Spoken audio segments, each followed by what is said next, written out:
నమస్తే. జర్నలిస్ట్ మీ కేఎంఆర్. ఆంధ్రప్రదేశ్‌లో 2024 సార్వత్రిక ఎన్నికల్లో కూటమిలో భాగస్వాములైన జనసేన పార్టీ తరపున పవన్ కళ్యాణ్ గారితో సహా 22 మంది ఆంధ్రప్రదేశ్‌లో వివిధ నియోజకవర్గాల్లో పోటీ చేశారు.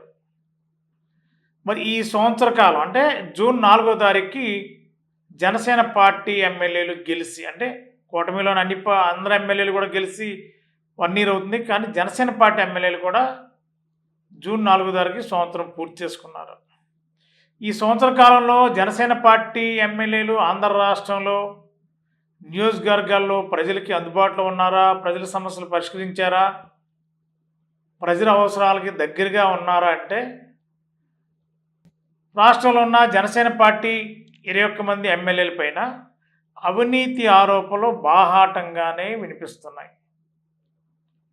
మరి చాలామంది ఎమ్మెల్యేలు బంధుప్రీతి, అన్నదమ్ములు, సొంత బామర్దులు, కుటుంబ సభ్యులు నియోజకవర్గాల్లో దందాగిరి చేస్తున్నట్టు కూడా ఆరోపణలు వస్తున్నాయి. జనసేన పార్టీ ఎమ్మెల్యే ఉన్న ప్రతి నియోజకవర్గంలో మద్యం షాపుల మీద నిఘా అంటే ఎమ్మెల్యేల టీం నిఘా.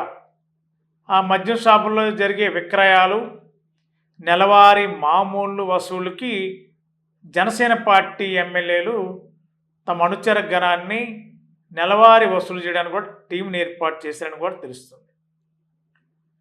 మరి కొంతమంది జనసేన పార్టీ ఎమ్మెల్యేలు ఎర్ర మట్టి, అదేవిధంగా నల్ల మట్టి కూడా వదిలే ప్రసక్తే లేదు. ప్రతి గ్రామంలో గవర్నమెంట్కి లెక్కలు, క్యూబిక్ మీటర్ రేటు ఒకటి, తవ్వుకునేది ఒకటి. లెక్కలకి వీళ్ళు తవ్వుకునే తవ్వకాలకి చాలా వ్యత్యాసం ఉంటుంది. ఇష్టానుసారంగా గ్రామాల్లో మట్టి తరలించకపోవడం, ట్రాక్టర్లు, వ్యాన్లు పెట్టి ఎక్కడికక్కడే వాళ్ళకి కావాల్సినట్టుగా తరలించుకోవడం జనసేన పార్టీ ఎమ్మెల్యేల మీద వస్తున్న ఆరోపణలు. మరి అంతేకాదు, చాలామంది ఎమ్మెల్యేలు ప్రతిరోజు లక్షలు కళ్ళ చూడందే ఇంటికి వెళ్ళరట. మరి ఎమ్మెల్యేలు, మరి ఆ పార్టీ అధినేత పవన్ కళ్యాణ్ గారు ఇప్పటికే రాష్ట్ర వ్యాప్తంగా ఉన్న జనసేన పార్టీ ఎమ్మెల్యేలు పనితీరుపైన సర్వే చేయించారని కూడా ఒక సమాచారం. ఈ సర్వేలో వచ్చిన నివేదికలు చూస్తే పవన్ కళ్యాణ్ గారు ఒక్కసారిగా కంగారు పడే పరిస్థితి. ఏంటి, జనసేన పార్టీ ఎమ్మెల్యేలు ఈ విధంగా వ్యవహరిస్తున్నారా? ఇన్ని అవినీతి కార్యక్రమాలకి కేరాఫ్గా మారేరా? ఎమ్మెల్యే అభ్యర్థులకి ఎందుకు ఇచ్చే వీళ్ళకి ప్రజలకు సేవ చేయాలని కదా.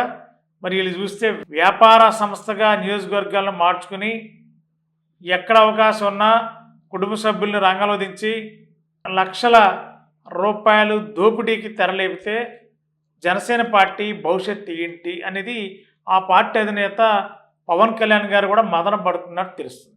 మరి చాలామంది జనసేన పార్టీ ఎమ్మెల్యేలు దాదాపుగా ఇదే పనిలో నిమగ్నమైనారని కూడా తెలుస్తుంది.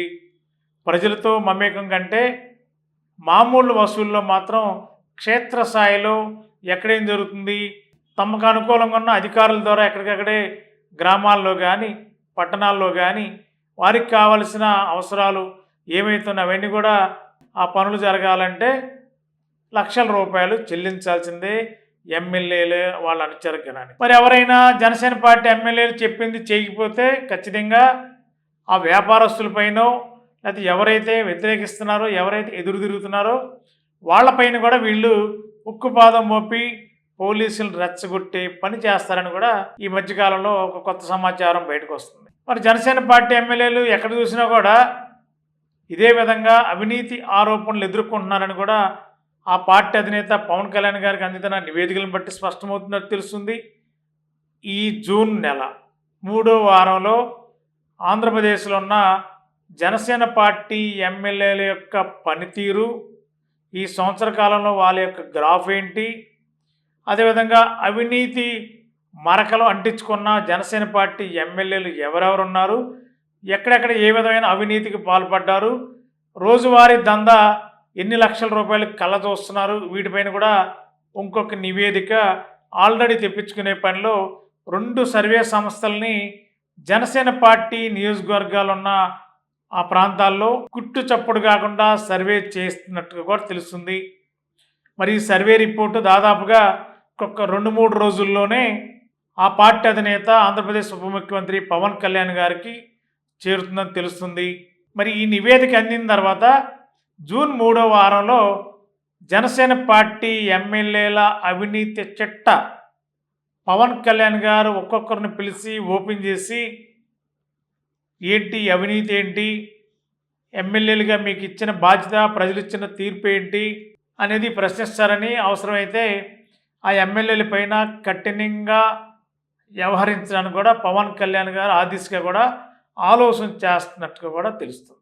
మరి కొంతమంది జనసేన పార్టీ ఎమ్మెల్యేలు ఇప్పటికే దందాగిరి, ఉద్యోగస్తుల బదిలీల్లో దందాగిరి, పోస్టింగ్లు ఎక్కడ ముఖ్యంగా పోలీస్ డిపార్ట్మెంట్ పోస్టింగ్లో లక్షల రూపాయలు, 10 లక్షల నుండి 15 లక్షలు, 20 లక్షలు.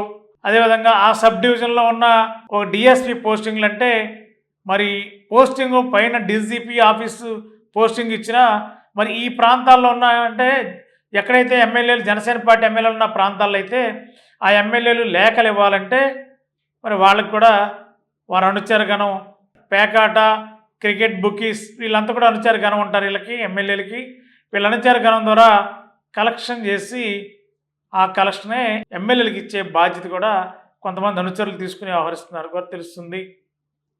మరి ఏదేమైనా జనసేన పార్టీ ఎమ్మెల్యేల రాష్ట్ర వ్యాప్తంగా పెద్ద ఎత్తున అవినీతి దుమారం, అవినీతి విమర్శలు, ఆరోపణలు కూడా వినిపిస్తున్న నేపథ్యంలో పవన్ కళ్యాణ్ గారు చాలా కఠినంగానే వ్యవహరించే విధంగా కూడా ప్రణాళిక సిద్ధం చేస్తున్నట్టు తెలుస్తుంది. ఇప్పటికే మంగళగిరిలోని జనసేన పార్టీ రాష్ట్ర కార్యాలయంలో జనసేన పార్టీ ఎమ్మెల్యేలకు సంబంధించిన నివేదికలు, ఏ ఎమ్మెల్యే రోజువారీ చేసే కార్యక్రమాలు ఏం చేస్తున్నారు, ఎమ్మెల్యేల ఆఫీసులో ఉన్న సిబ్బంది ఎవరు, ఎమ్మెల్యే అనుచరులుగా ఎవరెవరు ఉన్నారు, వాళ్ళ అనుచరులు చేసే ఆ యొక్క అవినీతి కార్యక్రమాలు ఏంటి, జనసేన పార్టీ నియోజకవర్గాల్లో ఆ ఎమ్మెల్యేల యొక్క పనితీరు పైన కూడా ఎప్పటికప్పుడే సమాచారాన్ని తెప్పించుకుని ఆ సమాచారాన్ని క్రోడీకరించుకుని ఒక్కొక్క ఎమ్మెల్యేని 1-to-1 కూర్చుని వాళ్ళ యొక్క రిపోర్ట్ని వాళ్ళు ఎదురుగా పెట్టి ఏం జరుగుతుందని చెప్పి అడిగే పరిస్థితికి కూడా పవన్ కళ్యాణ్ గారు రెడీ అవుతున్నట్టు తెలుస్తుంది. జూన్ 3వ వారంలో కానీ లేదంటే 4వ వారంలో కానీ జనసేన పార్టీ ఎమ్మెల్యేలపై వస్తున్న ఆరోపణలపైన పవన్ కళ్యాణ్ గారు కొంత సీరియస్గానే వ్యవహరించే అవకాశం ఉంది. ఇప్పటికే జనసేన పార్టీ ఎమ్మెల్యేలు చాలామంది ఇదే పనిలో అవినీతే లక్ష్యంగా పెట్టుకుని లక్షల కోట్ల రూపాయలు ఇసుక, మట్టి, మద్యం ఇలా అనేక రకాల వ్యవస్థలో ఎక్కడైతే డబ్బులు వస్తాయో ఆ డబ్బులన్నింటిలో, అదేవిధంగా ఎక్కడైతే చెరువులు ఉంటాయో, ఎక్కడైతే పోస్టింగ్లు కీలకమైన పోస్టింగ్లు ఉంటాయో ఆ పోస్టింగ్లు ఇలా ఎక్కడ అవకాశం ఉంటే అక్కడ జనసేన పార్టీ ఎమ్మెల్యేలు అవినీతికి తెగబడుతున్నారని కూడా విమర్శలు వస్తున్న నేపథ్యంలో పవన్ కళ్యాణ్ గారుకి ఇంకో 2 రోజుల్లోనే ఈ జనసేన పార్టీ ఎమ్మెల్యేల పైన ఒక సర్వే రిపోర్ట్ కూడా అందనుంది. ఆ సర్వే రిపోర్ట్ ఆధారంగా ఈ నెలాఖరికి పవన్ కళ్యాణ్ గారు జనసేన పార్టీ ఎమ్మెల్యేల పైన ఏ విధమైన క్లాస్ తీసుకుంటారో, ఏ విధంగా వ్యవహరిస్తారో, వారిపైన కొంతమంది ఎమ్మెల్యేలు అయితే బరి తెగించి అవినీతికి పాల్పడుతున్నారు. జనసేన పార్టీ ఎమ్మెల్యేలు కూడా కొంత సమాచారం ఇప్పటికే పవన్ కళ్యాణ్ గారి దగ్గరికి చేరినట్టు తెలుస్తుంది. వీళ్ళపైన కూడా చర్యలు తీసుకునే విధంగా ఏ విధమైన చర్యలు తీసుకోవాలి, ఎలాంటి ఫస్ట్ హెచ్చరిక చేయాలా, లేదంటే ఆరోపణలు అధికంగా ఉంటే కఠోరంగా వ్యవహరించాలని దాని మీద పవన్ కళ్యాణ్ గారు ఆలోచన చేస్తున్నట్టు తెలుస్తుంది. ఏదేమైనా ఈ నెలాఖరికి జనసేన పార్టీ ఎమ్మెల్యేల యొక్క అవినీతి ఆరోపణలపైన పవన్ కళ్యాణ్ గారు ఉక్కుపాదం మోపుతారని, తీవ్రంగానే స్పందిస్తారని, కఠినంగానే వ్యవహరిస్తారని కూడా సమాచారం అందుతుంది. మరి ఏం జరుగుతుందో జనసేన పార్టీలో చూద్దాం. మరి థ్యాంక్ యూ. కోటి ఆశలతో వేల ఊసులతో 2 మనసులను ఒకటి చేసే కమనీయ దృశ్య కావ్యం కళ్యాణం. మీ ఇంట జరుగు శుభ వివాహ వేడుకలలో మన సంస్కృతి సంప్రదాయాలు ప్రతిబింబించేలా సుమనోహరమైన స్వర్ణ వర్ణాల సంగమంతో ముస్తాబైంది మీ చందన వారి కళ్యాణ కోవెల. అందరికంటే విభిన్నంగా ఎక్కువ కలెక్షన్స్ చౌక ధరలకే నవవధువుల కోసం ప్రత్యేకంగా కాంజీవరం నేతకారులచే రూపుదిద్దుకున్న వేవేల వర్ణాల పట్టు చీరలు, కళా నైపుణ్యం నైపుణ్యం కలగలిసి మీ అభిరుచికి అద్దం పట్టే పట్టు పదనిసలు అప్ టు డేట్ కలెక్షన్స్ తో మీ ఇంట వివాహ వేడుకలకు కావలసిన డిజైనర్ సారీస్, ఫ్యాన్సీ సారీస్, పెట్టుబడి చీరలు, ladies churidars, dress materials, ghagras, gents suitings and shirtings, men's branded readymades, complete kids wear collections తో మీకు అపూర్వ స్వాగతం పలుకుతోంది మీ చందన వారి కళ్యాణ కోవెల. మా జ్యువెలరీ విభాగంలో బంగారు ఆభరణాలపై అతి తక్కువ తరుగు, మజూరీ లేదు. వెండి వస్తువులపై అతి తక్కువ మజూరీ. విచ్చేయండి చందన బ్రదర్స్, ఏలూరు మరియు జంగారెడ్డిగూడెం.